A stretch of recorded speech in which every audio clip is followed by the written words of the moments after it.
साथियों, अब हम पढ़ेंगे सेक्शन 355 BNS का, misconduct in public by a drunken person. जो कोई भी in state of intoxication appear होता है पब्लिक प्लेस पे या किसी ऐसे प्लेस पे which it is a trespass him to enter और there conduct himself in such a manner to cause annoyance to person, तो ये पनिश होगा with imprisonment which may extend to 24 hour confinement और with fine which may extend to 1000 rupees और with both और with community service. तो जो कोई भी शराब पिएगा पब्लिक प्लेस पे या किसी घर में घुस के उत्पात करेगा और अनॉयंस क्रिएट करेगा तो ऐसे शराबी आदमी को सज़ा होगी, पर सज़ा कितनी है? 24 आवर्स का कन्फाइनमेंट। इसके अलावा है फाइन 1000 रुपये का और दोनों से इसको दंडित कर सकते हैं। इसके अलावा सर्विसेज जो है in nature of community services वो भी इसको जो है अवॉर्ड कर सकते हैं, बट प्रैक्टिकली फाइन इसमें होगा 1000 रुपये का। बाकी कोई भी पनिशमेंट कोर्ट यूजुअली अवॉर्ड नहीं करती है ऐसे मामलों में। अब आते हैं अपन डिफेमेशन पे। इसका है सेक्शन 356। अब ये क्या बोलता है, इसको अपन समझते हैं कि जो कोई भी हुएवर बाय वर्ड्स इधर स्पोकन, कि वर्ड ऐसे जो बोले जा रहे हैं, इंटेंडेड टू बी रीड, ऐसे वर्ड जिसको लिख दिया और इस तरह से लिखा गया कि उसको पढ़ लिया जाए या पढ़ सकें, या साइंस के द्वारा या विजिबल रिप्रेजेंटेशन के द्वारा या किसी मार्क के द्वारा या किसी ऐसे पब्लिकेशन के द्वारा ऐसे इम्प्यूटेशन को लगा देना किसी व्यक्ति विशेष को रखते हुए जिससे उसे हार्म हो और ऐसा बिलीव करने का कारण उस व्यक्ति के पास में कि ऐसा इम्प्यूटेशन उस व्यक्ति को हार्म कॉज करेगा, बट ऐसी हार्म किसको होगी? उसकी रेपुटेशन को। तो इस कंडीशन में जो इस तरह का पब्लिकेशन कर रहा है, चाहे वो वर्बल हो, चाहे वो रिटन हो, चाहे वो बाय साइन हो, चाहे विजिबल रिप्रेजेंटेशन के माध्यम से हो, ऐसा व्यक्ति जिम्मेदार होगा। अब यहाँ पर कुछ स्पष्टीकरण है जो उस व्यक्ति को इम्यूनिटी जो है प्रोवाइड करते हैं। इट में amount to defamation to impute anything to a deceased person. अगर आप डिफेमेशन कर रहे हैं तो उसमें लिविंग क्रिएचर में डिकीस्ट व्यक्ति भी शामिल है, मतलब कोई मरा हुआ व्यक्ति उसके बारे में गलत सलत बोल दिया और उसका ऑथेंटिकेशन नहीं है तो वहाँ पर जिम्मेदारी बनेगी। इट में amount defamation to make imputation concerning company और एसोसिएशन। ये आवश्यक नहीं कि उसमें लिविंग क्रिएचर हो या जो डेड पर्सन है या डिकीस्ड है वो हो, अगर वो ज्यूरिस्टिक पर्सन है तो भी इसमें जो है इंक्लूड होंगे। अब इसके आगे अपन पढ़ते हैं स्पष्टीकरण नंबर 3। An imputation in form of an alternative और एक्सप्रेस्ड आयरोनिकली में अमाउंट टू डिफेमेशन, कि कोई भी इम्प्यूटेशन है किसी भी फॉर्म में जिसका कोई बेसिस नहीं है तो वो डिफेमेशन होगा। इसके अलावा no imputation is said to harm person reputation, कि कोई भी इम्प्यूटेशन किसी व्यक्ति की रेपुटेशन को हार्म नहीं करेगा और ना ही ऐसा माना जाएगा अनलेस दैट इम्प्यूटेशन डायरेक्टली और indirectly in the estimation of other lower the moral और intellectual character of that person, lower the character of that person in respect of his caste, his calling, lower the credit of that person और cause it to be believed that body of that person is in a loathsome state और in a state of generally considered as disgraceful, कि ऐसा कोई भी statement भले वो imputation है defamation create नहीं करेगा जब तक कि वो आम जन में जो एस्टेंट पीपुल हैं उनकी आइज़ में उस व्यक्ति के करैक्टर को इम्पीच ना कर दे। और जो करैक्टर का अफेक्शन है वो किसी भी फॉर्म में हो सकता है, चाहे वो कास्ट के लेकर हो, चाहे कॉलिंग को लेकर हो, चाहे वो किसी भी फॉर्म में हो। ठीक है, कुल मिला के जो उसकी ग्रेस है उसको अफेक्ट करना, to make him the person of disgrace, तो वहाँ पर ये केस जो है लागू होगा। ये कहता है कि Z is an honest man, he never stole B's watch.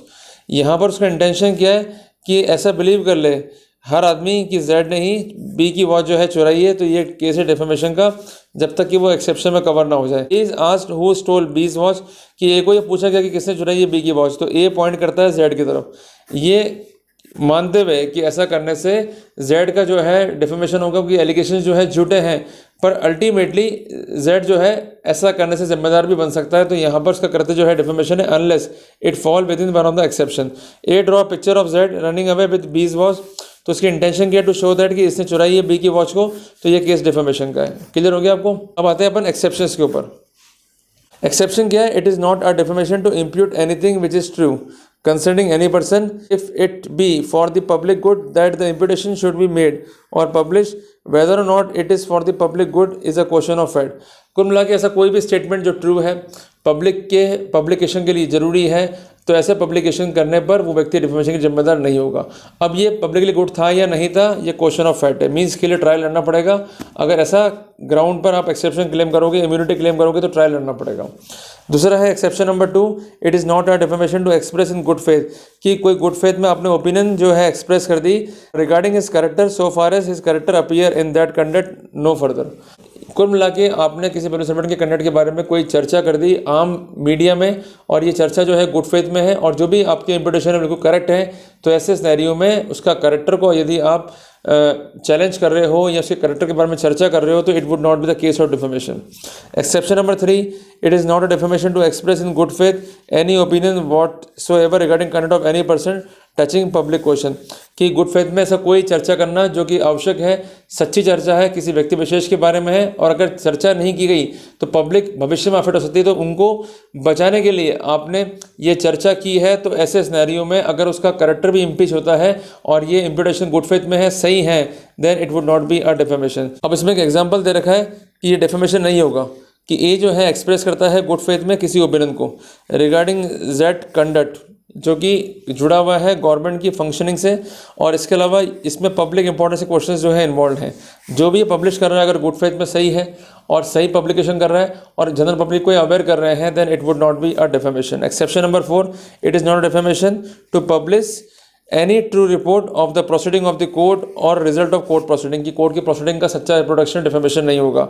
Magistrate और other officer holding an inquiry in open court preliminary to a trial in a court is a court with the meaning of above section, कि magistrate या कोई भी officer जो hold कर रहा है trial को ओपन कोर्ट में, इस कैटेगरी में जो है कवर होंगे। तो जो कुछ पब्लिश हो रहा है ओपन कोर्ट में उसको ही जो है आप पब्लिश कर सकते हो। Exception number 5, it is not a defamation regarding imputation made in good faith regarding merit of any case, civil or criminal, which has been decided by a court, or regarding the conduct of concerned parties or concerned witnesses or agent in such case, or regarding the character of such persons appearing in that case। तो कुल मिला के किसी case के बारे में चर्चा करना, चाहे वो सिविल है चाहे क्रिमिनल है, बट उसमें इम्प्यूटेशन जो है वो गुड फेथ में है। इवन आपने कंडक्ट जो है यहाँ पर डिस्कस किया किसी व्यक्ति विशेष के बारे में, विटनेस के बारे में, तो ये डिफेमेशन नहीं होगा अगर आपका डिस्कस जो है गुड फेथ में ठीक है और जो भी चर्चा है वो बोनाफाइड है और जो भी कॉन्टेंशंस है वो ट्रू है और जिसका रिकॉर्डेड बेसिस है। उदाहरण के लिए अपन यहाँ एग्जांपल लेते हैं, A says I think that evidence on that trial is so contradictory that he must be a dishonest. तो ए जो है इस एक्सेप्शन में, क्योंकि जो भी ये बात कह रहा है उसका बेसिस है, और अगर वो कहता है कि I do not believe what that asserted at the trial because I know him to be man without any veracity, कि ए ने ट्रायल में क्या कहा, मैं जानता हूँ कि कंसर्न ए जो है एक अच्छे कैरेक्टर का व्यक्ति नहीं है, तो इसको यहाँ पर बेनिफिट एक्सेप्शन का नहीं मिलेगा। तो कुल मिला के वही है ना खेल, भाई फैक्ट्स वही हैं, पर बोलना कैसे, रखना कैसे, ये सारा खेल जो है डिपेंड है आपकी प्रूडेंस के ऊपर। बातें अपन एक्सेप्शन नंबर 6 के ऊपर, it is not defamation to express in good faith any opinion regarding the merits of any performance which its author has submitted to the judgement of public, की कोई भी ऑथर है और उसने कोई सबमिशंस दिए हैं, उसकी परफॉर्मेंस के बेसिस पर कोई अगर समीक्षा की जा रही है गुड फेथ में, तो ये डिफेमेशन नहीं होगा।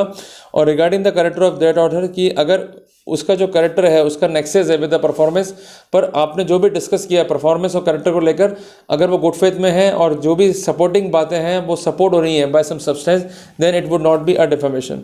एग्जाम्पल क्या है इसमें, और उससे पहले अपन पढ़ते हैं स्पष्टीकरण। परफॉर्मेंस में be submitted to the judgement of public expressly और by act on the part of author which imply such submission to the judgement of public. इसको अपन और समझने के लिए कुछ एग्जांपल्स को जो है पढ़ते हैं, पर एग्जांपल नंबर डी और ई जो है काफ़ी इंपॉर्टेंट है। A says of a book published by Z, कि जेड ने एक बुक छापी और ए ने इसके बारे में कहा, Z book is foolish, Z must be a weak man, कि जेड ने जो किताब लिखी है ये बिल्कुल पागलपने की है, एक कमज़ोर आदमी है और इसकी बुक जो है इंडिसेंट है, और Z must be a man of impure mind, की ये आदमी एक इम्प्योर माइंड का है। तो यहाँ पर ए जो है एक्सेप्शंस के अंदर है। पर यदि ए कहता है कि I am not surprised that Z book is foolish and indecent for he is a weak man, is not within the exception as much as opinion which he expressed of Z character is an opinion not founded on Z's book। कुल मिला के अगर आप किसी व्यक्ति के performance पर या उसके आर्टिस्टिक वर्क पर कोई ओपिनियन कर रहे हो तो एक्सेप्शन है, पर उस पर इंडिविजुअल कर रहे हो तो एक्सेप्शन में कवर नहीं हो। और इसके अलावा जो भी आप कमेंट कर रहे हो it should be supported by some substance और एविडेंस, अगर वो नहीं है then you might be in trouble. तो ये एग्जाम्पल जो है अपने को वो क्रिएट करता है। अब आते हैं अपन एक्सेप्शन नंबर 7 के ऊपर। It is not defamation in person having over another any authority either conferred by law or arising out of lawful contract made with that person to pass in good faith any censure on the conduct of that other in matter to which such lawful authority relates। अब इसको समझने से पहले अपन एक example जो है यहाँ पर देख लेते हैं। A judge censoring in good faith the conduct of witness or of an officer of the court, a head of department censoring in good faith those who are under his order, a parent censoring in good faith a child in presence of another। तो कुल मिला के चर्चा करना आचरण की जिसके लिए आपको अधिकारिता है या तो कानून से या लॉफुल कॉन्ट्रैक्ट से, तो ऐसा आप कर सकते हो, तो ये डिफेमेशन नहीं होगा। जैसे कोई जज कोई कमेंट कर रहा है कोर्ट के ऑफिसर के बारे में या विटनेस के बारे में, तो ये इम्यून है। कोई हेड है डिपार्टमेंट का जो गुड फेथ में चर्चा कर रहा है अबाउट द कंसर्न्ड स्टूडेंट और कंसर्न्ड पर्सन्स जो कि उसके कंट्रोल में है उसके बारे में, और कोई पेरेंट जो है चर्चा कर रहे हैं गुड फेथ में अपने बच्चों के बारे में, और कोई स्कूल मास्टर है जिसकी अथॉरिटी जो है ड्राइव हुई है by the virtue of law, और ये सेंसर करता है गुड फेथ में about the conduct of the consent child in general, तो ऐसी स्थिति में जिम्मेदार नहीं होगा। ठीक है ना। ऐसा कोई मास्टर है अपने चर्चा करता है एम्प्लॉय के बारे में गुड फेथ में, तो ये भी जो है किसी भी रूप में कवर नहीं होगा डिफेमेशन में। अब एक्सेप्शन नंबर 8 यहाँ देखते हैं अपन। It is not defamation to prefer in good faith an accusation against any person to any of those who have lawful authority, किसी लॉफुल अथॉरिटी के समक्ष एक्यूसेशन लगाना किसी व्यक्ति के ऊपर डिफेमेशन नहीं होगा। Exception number 9, it is not defamation to make an imputation on character of another provided that imputation be made in good faith, कि किसी के कैरेक्टर पे आप इम्प्यूटेशन लगा रहे हैं जनरल पब्लिक में, पर इम्प्यूटेशन गुड फेथ में है, उसका सपोर्टेड मटेरियल है, then it would not be a case of defamation. जैसे उदाहरण के लिए a magistrate in making a report to his own superior cast an imputation on character of Z, तो ये इम्प्यूटेशन जो है गुड फेथ में है और सपोर्टेड बाय मटेरियल है, तो ये कंसर्न मजिस्ट्रेट जो है एक्सेप्शन में कवर हो जाएगा।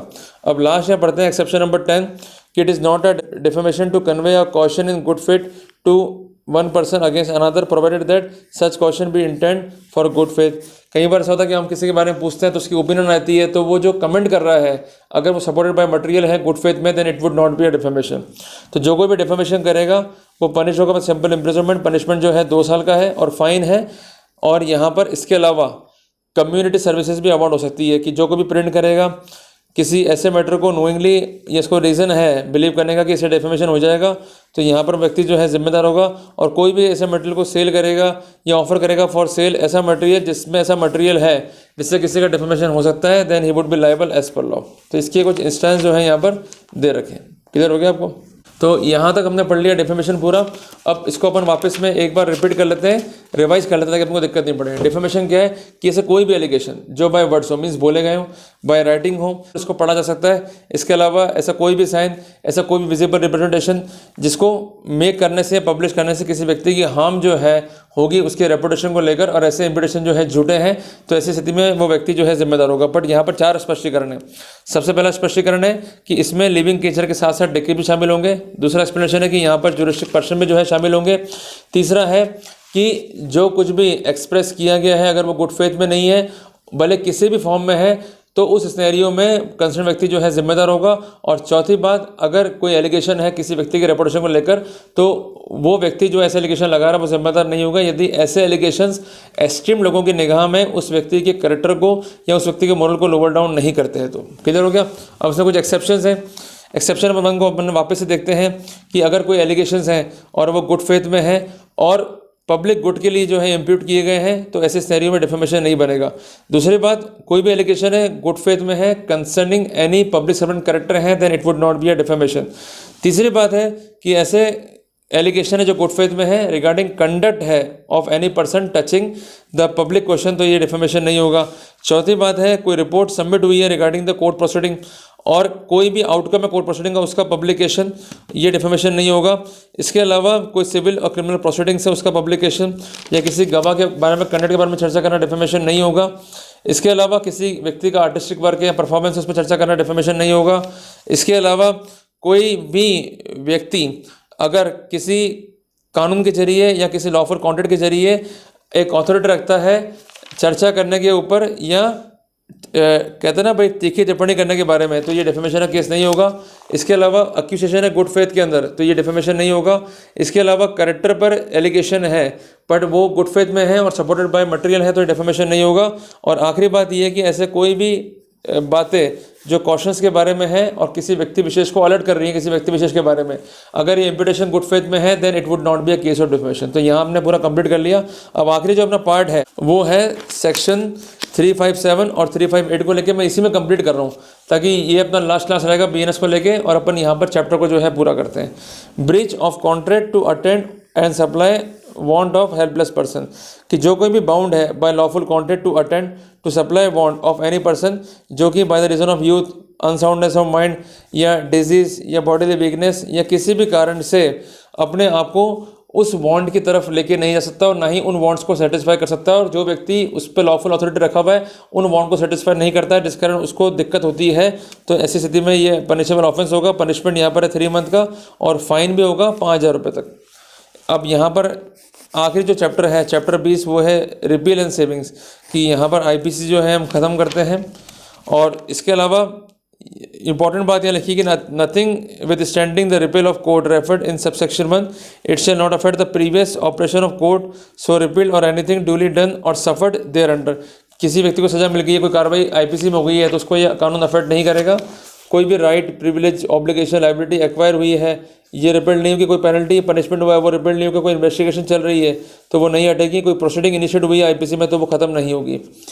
और सबसे इंपॉर्टेंट बात, notwithstanding anything contained in such clause, anything done or any action taken under the said code shall be deemed to have been done or taken under the corresponding provision of the संहिता, कि कोई act है पर उसमें कार्रवाई होना संभव नहीं तो इस कानून के तहत जो है कार्रवाई की जा सकती है। The mention of particular matter in subsection 2 shall not be held to prejudice or offend the general application of section 6 और general clause act with regard to the effect of repeal. संहिता में जो भी प्रोविजंस हैं वो किसी भी रूप में डेरोगेटरी इफेक्ट नहीं करेंगे। अगर स्पेशल प्रोविजंस हैं तो उसके साथ साथ जो है मिलके चलेंगे, ताकि स्मूथ फंक्शनिंग जो है वो न्याय की प्रणाली में जो है हो सके। तो ये मोटा मोटा है बीएनएस। तो साथियों, आज एक लंबी तपस्या जो है पूरी हुई और यहाँ हम ऑफिशियली कह सकते हैं कि now BNS chapters are totally concluded by us. अब शुरू करेंगे अपन बीएनएसएस को in the practical way and in the theoretical way as well. तो आप तैयार होकर रहिएगा और जल्दी जो है अपन शुरू करेंगे बीएनएसएस को भी। टिल देन, जय हिंद, जय भारत।